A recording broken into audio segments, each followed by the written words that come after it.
Welcome to my channel and welcome to my video on ethics. Ethics is a branch of philosophy, all right? And I will get into the classifications and categorization of the different branches of philosophy in another video. Okay, we're going to go ahead and start with this though because it's very pertinent today and it's hot. It's hot right now. It's being talked about in great length and in great detail on a variety of different groups on Facebook. Particularly one that we're looking at today is the whatonearthishappening.com podcast discussion group. All right, this particular group in question is about a radio show and podcast series created by this guy named Mark Passio, who actually starts off the series by reading a quote, reading from the works of Soren Kierkegaard. All right, so this group is very philosophically oriented. Okay, they're very philosophy intensive, you could say, right? But before we get into that, just real briefly, as a branch of philosophy, what ethics is the study of good, just, or right moral behavior, right? Put another way, it is the study of what is right and what is wrong, okay? Let me kind of lower this a little bit so you can kind of see a little bit of my hand gestures. Okay, should be better, okay? And where I see people really going wrong with this is one or two ways, all right? The first way, and this could be really frustrating or amusing, it all depends on your state of mind, and that's moral relativism. Like, we've actually been battling against moral relativism for at least 3,000 years, all right? If you want a little bit more information about that, you're going to want to look up Socratics versus the Sophists. Okay, the Sophists were always making these morally relativistic arguments, all right, specifically cultural relativism. Okay, cultural relativism, the only form of relativism, but it's the one that they usually talk about in the historical context with the Socratics versus the Sophists, right? Moral relativism basically states that morality is totally subjective, all right? Now, in a cultural context, this means that you're making a statement that what's right or wrong depends on your culture, right? For example, if you're, and I'm not saying this is true, I'm just saying that this is the argument that the Sophists would make. They would make this argument, for example, that like say you live in the United States of America, right? Well, in the United States of America, we consider female genital mutilation to be wrong, okay? Now, if you go to like say Saudi Arabia, well, according to that culture, it's totally right to cut off a woman's genitalia. And I apologize, folks, I know this is disturbing, but this is the kind of stuff that we're up against today, all right? Philosophy is nothing but, nothing if not controversial, all right? And this is what makes it such an important topic. Okay, so that's the morally relativistic argument, the argument that there's nothing that's clearly objectively right or wrong, that it all depends on your culture. And we're going to look at another form of moral relativism in this video. And then on the other hand, where I see people going wrong is with black and white thinking. Black and white thinking is this navel-gazing ivory tower way of addressing it that simply does not work in the real world. Okay, but we're going to get into that. Let's see if there's anything else I want to discuss first before we delve into the forum. No, we'll get started. Right, so now this particular subthread was started by somebody we'll call W. Okay, I'm not looking to really shame anybody publicly right now. So I'm going to try not to mention anyone's name or alias. If I accidentally do, sorry.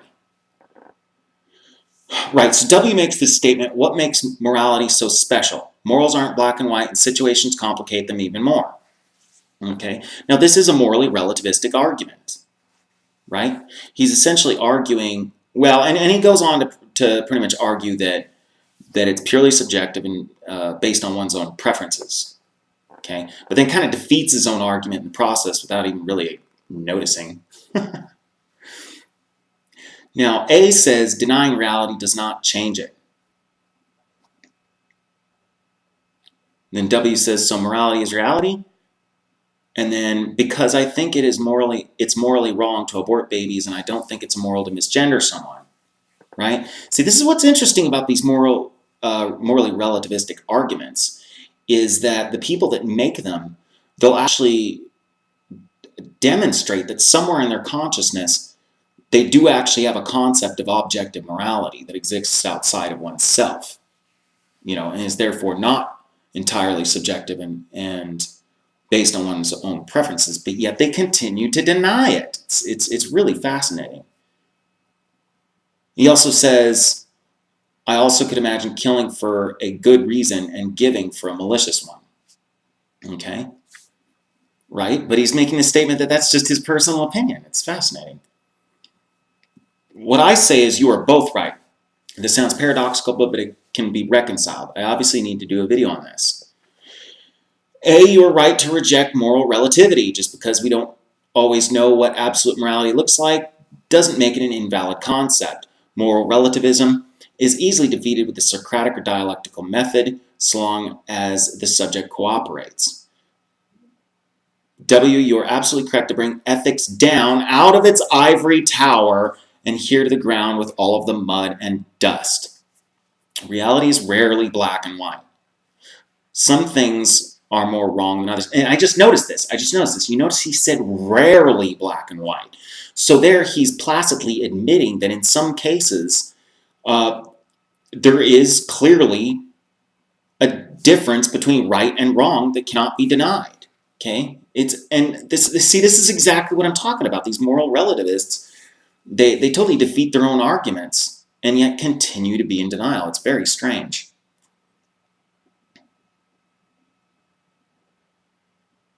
Now, where were we?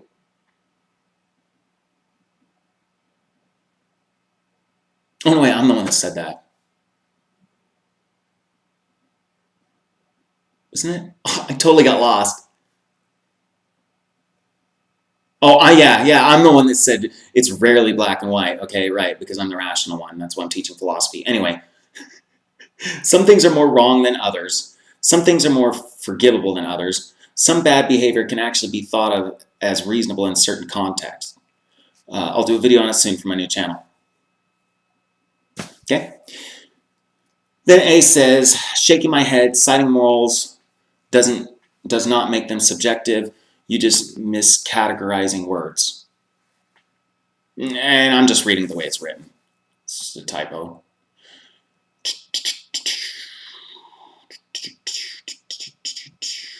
Right, and then I insult A. I'm like, learn to read A.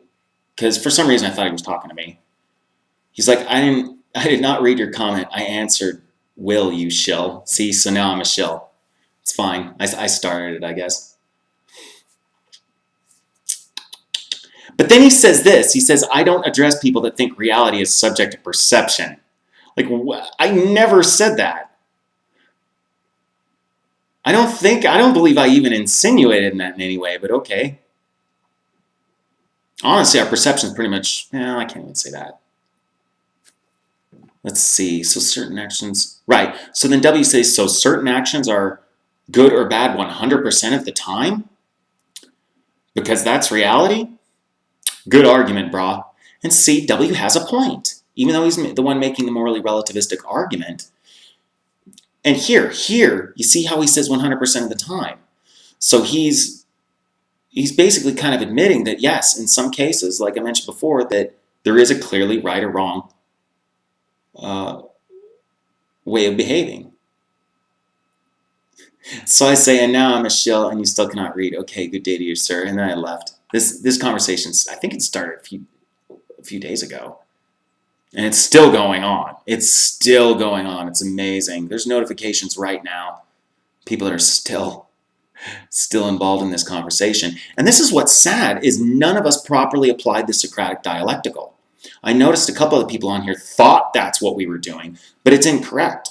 In my case, what I did is I actually copped out. I knew how long it could take to do the Socratic Dialectical method on a conversation on Facebook, so I refused to do it. I refused. So we all failed this person. What I found using the Socratic Dialectic is that really all I need is a willing participant, and I can almost always demonstrate to them the flaws in their morally relativistic thinking and get them to admit that yes, there is such a thing as objective right and wrong, regardless of whether or not it's clear what that is from when, because it isn't always clear what that is, but it doesn't mean it doesn't exist. Like I say, this is a conversation that goes back at least 3,000 years back to Plato. Right, and then S chimes in and says, W, you could address my argument that I've posted twice here. Honestly, I don't know how many people can even really comprehend S's arguments, okay? I mean, I do fine, but it is really intellectual, right? It's intellectual, long-winded, and uses a lot of sophisticated terminology, okay? And that's fine for us intellectuals, but we have to try to simplify this for people, okay? Oftentimes it's better just to speak plainly, It's not unusual for people to... Well, I'm not going to go there. Let's see. Right, and I'm skipping a lot of the stuff mentioned in this thread. Just trying to pick out the stuff that I wanted to mention in the video. So A says, preference is not morals, W. Try again. Miscategorizing words is the only argument you have. But I predicted this. Or a denial of reality, as Jamal attempts to do. He's talking to me. And apparently I'm in denial of reality. Those are always the two core arguments for subjective morals. I am not arguing subjective morality, dude. Okay? You can call me a moral absolutist. But we'll talk more about that. Okay, so I noticed that another lady in this thread actually got to a point where she actually started attacking W, saying that the Socratic method or the Socratic Dialectical wasn't working for him.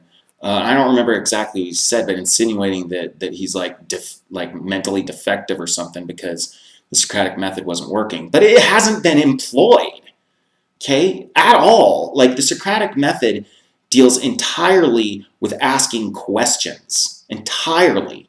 Like even sometimes when you make a statement, it's in the form of a question, right? Like, let's see if I can come up with a good example. Like, let's say that you're talking about the virtue of duty to society. You can say something like, can we agree that... This is the only time you're really even making any statements, because you got to start somewhere.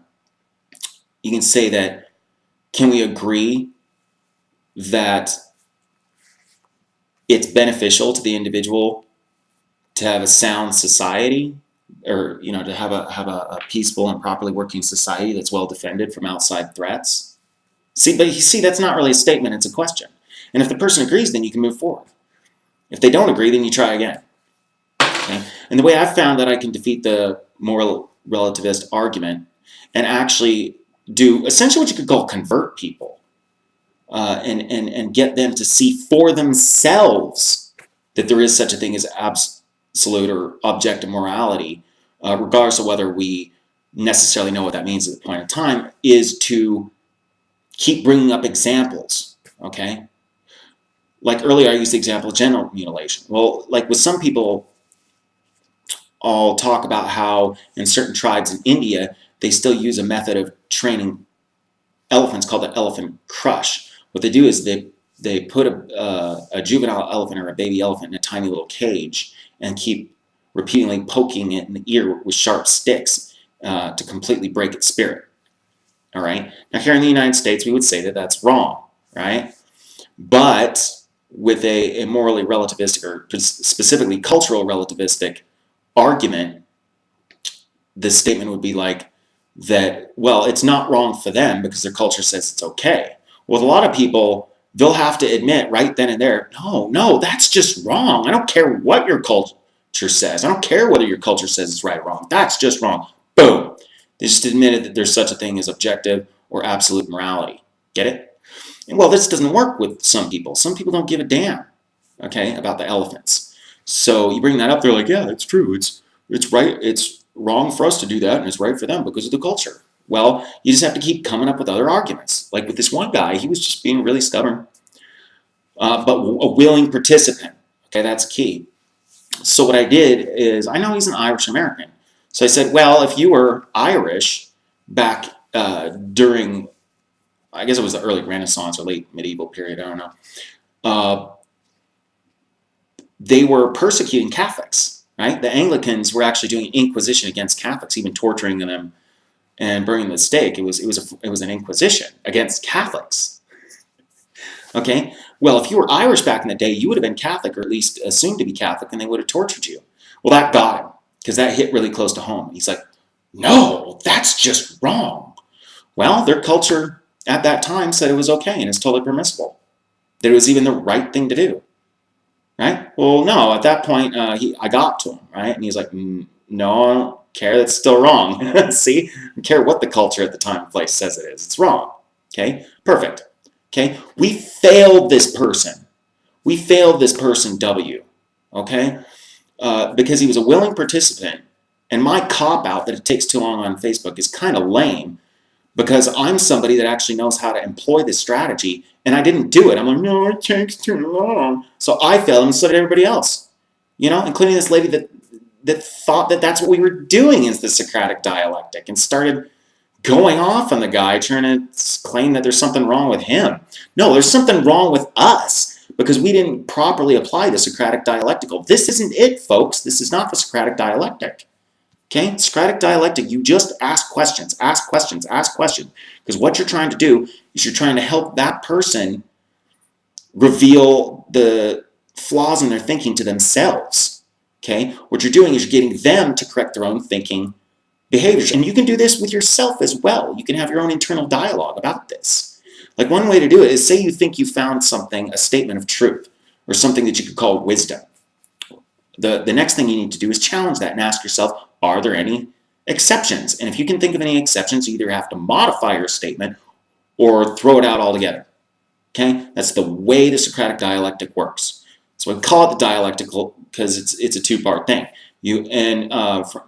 Put it in sort of Hegelian terms. You start with a thesis, which is a statement of truth as if it's fact. You know, sort of axiom, basically. Well, I don't know, maybe axiom is the wrong word. And then you rebut that. You come up with some counter argument to that. And then between the two, you form a synthesis, right? Say your initial statement, it turns out it had flaws in it. You know, you found that out with the rebuttal, right? The antithesis. We call this the antithesis. Well, if you just modify the other one or just come up with a new one, then boom, that new argument, that new thesis is well, that's the new thesis, right? Which in turn is also the antithesis to the previous antithesis, right? And I apologize if this is sounding kind of confusing. Just bear with me. So where were we? Right, see, and W started getting really frustrated with A. Moving right along. But yeah, we're going to see where A...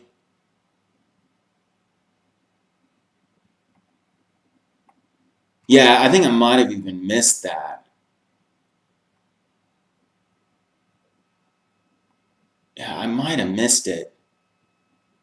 Right, but at some point, A made this statement that reality is always black and white.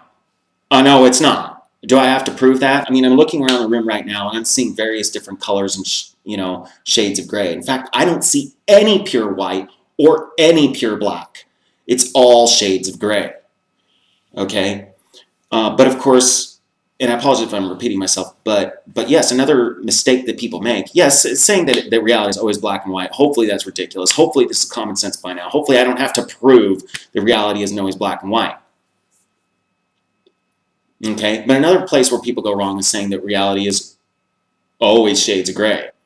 Well, some of those shades of gray are really dark and some are really light. No, I would argue that at least in some situations, in many situations, reality is black and white, meaning that there is clearly, something is clearly either right or wrong. For example, rape. Okay, is it ever okay to rape somebody? Like, there's ever any moral justification to rape somebody? Is that ever a gray area? Okay, and by rape we mean having sexual intercourse with somebody without their consent. Okay, no, dude, that's always wrong. That's a black and white situation. However, we run into these different moral conundrums, okay, and then we just have to do the best we can at that time. All right, this is where we have to employ a little bit of pragmatism. Okay, and I hate using the word pragmatism because, I kind of consider it a dirty word because it's super dangerous, and if you take that too far, then you're just completely unprincipled and immoral. Okay, but yes, you do have to, we do have to apply a little bit of pragmatism.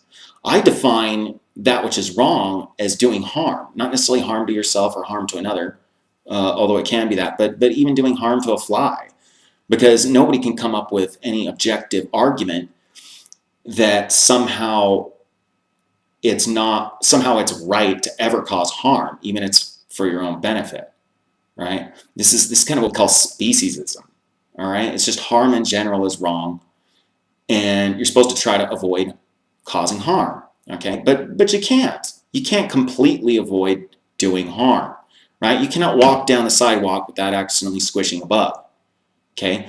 So in an absolute sense, no, it's never actually right, like to say to lie or to harm a bug, and knowing that walking down the sidewalk you're probably going to crush some insects along the way isn't a purely ethical thing to do. So should we just not walk down sidewalks? No, see, it doesn't work. Like, you can't even breathe, be alive on this planet without causing some harm. Okay? The best you can do is to try to make sure you're not doing things that are clearly harmful. Okay? But no, you can't even kill yourself to get out of this, because by killing yourself, you'd be doing harm. Okay? To yourself at the very least, but probably other people as well. All right? So a little pragmatism is necessary. Okay? And this is where W actually was correct. This is what I mean about bringing A off of his ivory tower down to the real world with the rest of us pigs.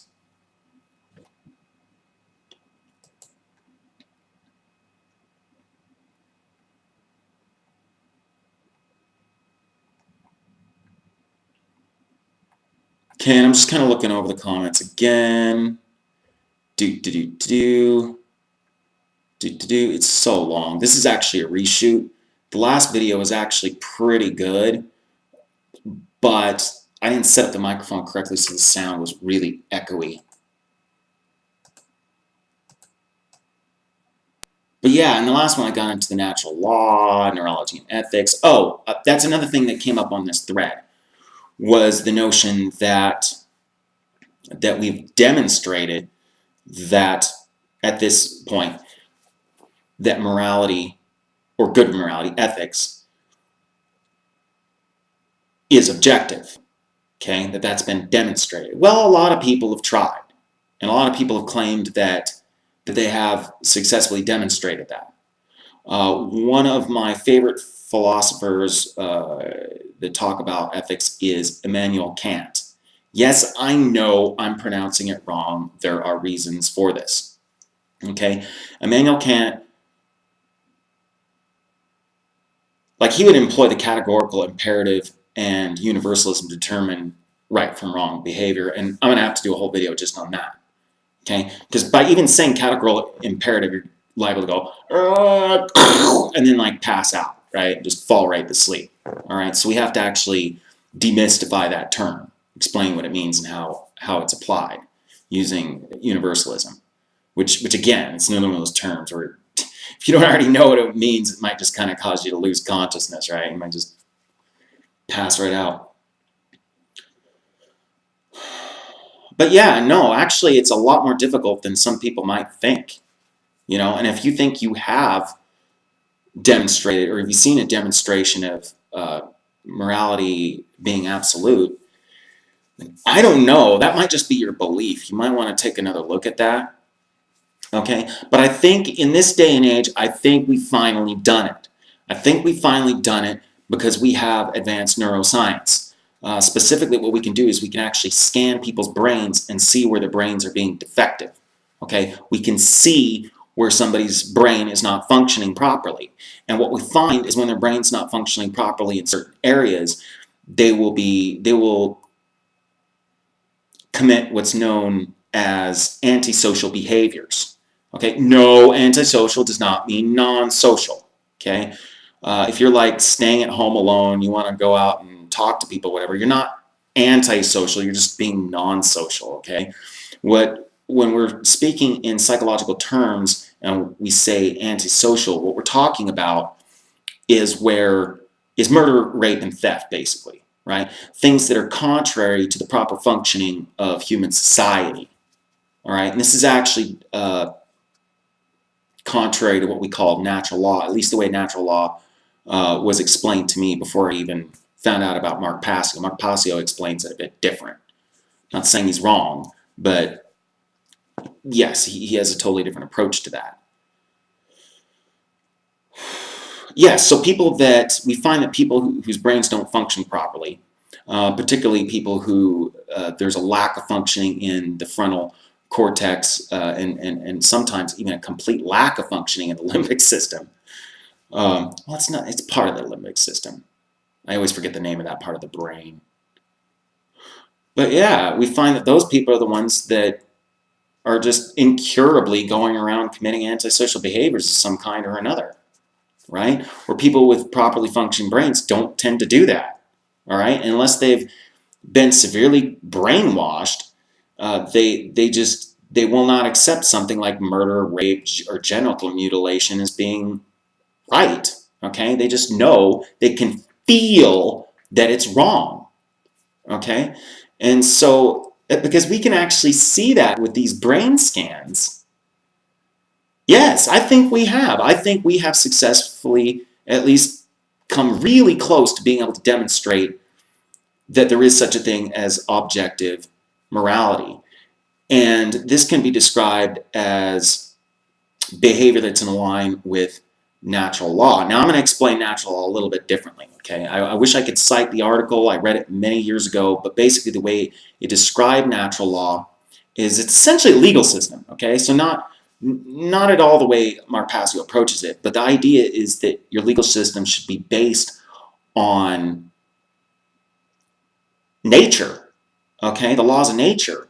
Basically, you acknowledge that the human species is a social species, and that the individuals within a society benefit from having a properly functioning society. So behaviors that are contrary to the sound functioning of a society are wrong and therefore illegal under natural law. Now, that's going to blow some people's minds. What are you talking about? Whatever, look up natural law. Okay, Mark Passio is not the only one that uses that term, and some people approach it in a very different way. Okay, not saying Mark Passio is wrong at all, but yeah, there's other ways to look at this as well. So we've pretty much covered everything. Objectivity, kind of talked about black and white thinking, why that just really doesn't work in the real world. I'm going to make one final statement here. Objective, reality, pragmatism, black, white, gray, neuroscience. I'm getting tired. I don't even really remember. I don't even remember where I was going with that. I keep losing track. We might have to just wrap this up. Yeah, I don't know. I lost it. That's fine though. I'll make a lot more videos, so we'll just save it for another video. Okay? It'll come back to me. Thank you very much for watching my video, and you have a great day. Make sure you like, share, and subscribe. Tell your friends.